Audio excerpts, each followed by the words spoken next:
ඉතින් මම අද ඔයාලව එක්කන් යන්නේ ජපානයේ අවුරුදු 1000කටත් වඩා පරණ අතීතයක් තියෙන හරිම ලස්සන බෞද්ධ පන්සලක් බලන්න. මේක නමින් නරීටසන් සෙන්සෝචි. ජපානයේ හුඟක් කට්ටිය හිතන් ඉන්නේ නරීටා කියන්නේ එයාපෝට් එකක් විතරක් තියෙන නගරයක් කියලා. හැබැයි ඒ නගරය ඇතුලේ හරිම ලස්සන බෞද්ධ පන්සලක් තියෙනවා. එන්න අද අපි බෞද්ධ පන්සල ගැන විස්තර කතා කරමු.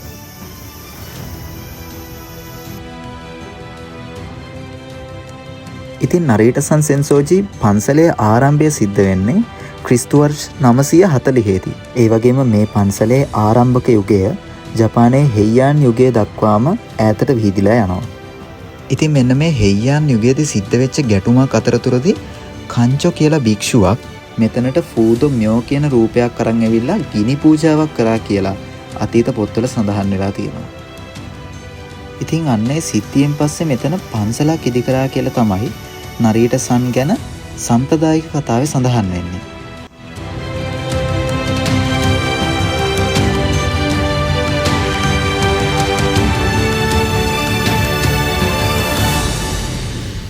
නරීටසන් ගැන කතා කරනකොට අපි ෆූදෝ ම්‍යෝ කියන්නේ කවුද කියන එක කතා නොකර බෑ.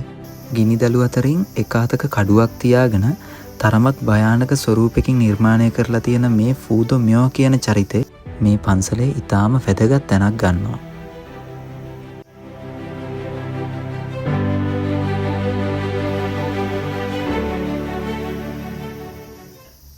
ඊළඟට අපිට කතා කරන්න තියෙන ප්‍රධානම මාතෘකාව තමයි ජපන් ජාතිකයෝ අතර සහ ලෝක ප්‍රකටව කොහොමද මේ නරීටසන් මෙච්චර ප්‍රසිද්ධ වුණේ කියන එක. නරීටසන් එක රැයකින් මෙහෙම ප්‍රසිද්ධ වුණේ නැහැ. මේ ගැන කතා කරනකොට අපිට හම්බෙන ප්‍රධානම දෙයක් තමයි ඉදෝ යුගයේදී නරීටසන් සහ ජපානයේ කබුකි සංස්කෘතිය අතර ඇති වූ සම්බන්ධතාවය. මේ සම්බන්ධතාවයේ ප්‍රධානම සන්ධිස්ථානයක් විදිහට අපිට සලකන්න පුළුවන්.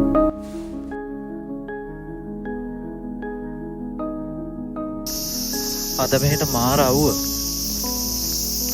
මේ තමයි ජපානයේ පරණ බුද්ධ ආගම. නරීටසන් කියන්නේ හරිම ලස්සන පරණ බෞද්ධ පන්සලක්.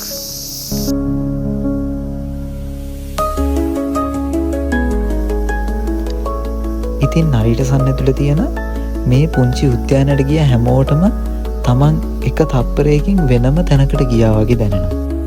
දියඇලි, ගල්, චූටි චූටි කඳු ගැට, ඒ අතරින් පේන දේවාල, ඒ දේවල් එක්ක වෙනස්ම වයිබ් එකක් දැනෙනවා. දැන් මම මේ වීඩියෝ එහෙම අරගෙන තියෙන්නේ දවල් 12:01-2 අතරතුර. හැබැයි මම කියන්නේ නරීටසන් බලන්න යනවා නම් ඔයාලා යන්න ඕනම වෙලාව තමයි උදේ 8:10 අතර සහ හවස 5:06 අතර.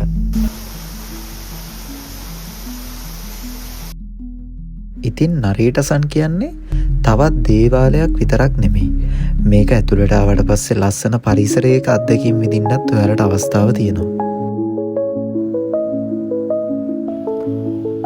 ඉතින් මේ පන්සලට යන මාර්ගයේදී අපිට මුලින්ම හම්බ වෙන්නේ නරීතා ඔමෙත සෙන්දෝ කියන වෙළඳ මාර්ගය.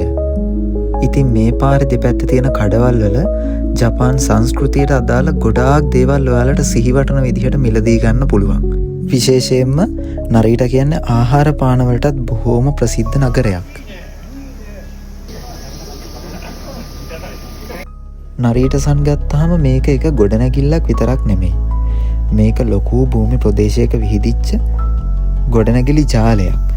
මේක ඇතුළත තියෙනවා උද්‍යාන, ඇලදොලවල්, ලස්සන පන්සල්, ලස්සන දේවාල, ජපානයේ අතීත සංස්කෘතිය, මේ හැම දෙයකම එකට එකතු වෙච්ච භූමි ප්‍රදේශයක් තමයි මේ නරීටසන් කියන්නේ. ඉතින් මේ භූමි ප්‍රදේශය ඇතුලේ පරණ ගොඩනැගිලි වගේම අලුත් ගොඩනැගිලිත් ඔයාලට බලා ගන්න හම්බ වෙනවා. මෙතන නම් මාරම ලස්සනයි guys.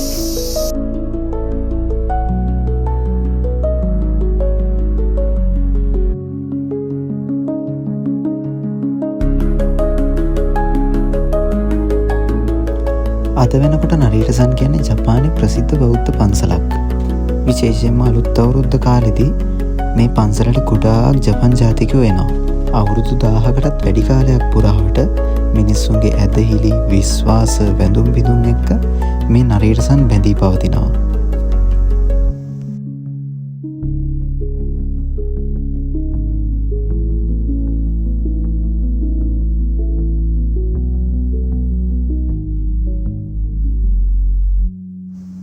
නරීටසන් කියන්නේ අපි ෆොටෝ එකක් අරගෙන ආපහු යන තැනක් නෙමෙයි. මේ ගල් ලී ගොඩනැගිලි අතරේ ජපානයේ වසර 1000කට වැඩි ඉතිහාසයක් හැංගිලා තියෙනවා. ආගමික විශ්වාස තියෙනවා. කබුකි වගේ සම්ප්‍රදායික කලාවන් එක්ක බැඳුණු කතාවක් තියෙනවා. ඒ වගේම අදටත් ජීවත් වෙන ජපානයේ සංස්කෘතිය තියෙනවා. ඒ නිසා ඔයා නරීටා එයාපෝට් එකෙන් ජපානයට ඇතුළු වෙනවා නම් නරීටා කියන්නේ ගුවන්තොටුපළක් විතරක් තියෙන නගරයක් කියලා හිතන්න එපා. එයාපෝට් එකෙන් ටිකක් එහාට ගියාම අවුරුදු 1000කට වැඩි ඉතිහාසයක් ඔයා එනකල් මග බලන් ඉන්න. මේ තමයි අවුරුදු 1000කටත් වැඩි සංස්කෘතියක් හංගගෙන ඉන්න හරිම ලස්සන ජපන් පන්සල. නරීටසන් ශින්සෝජි.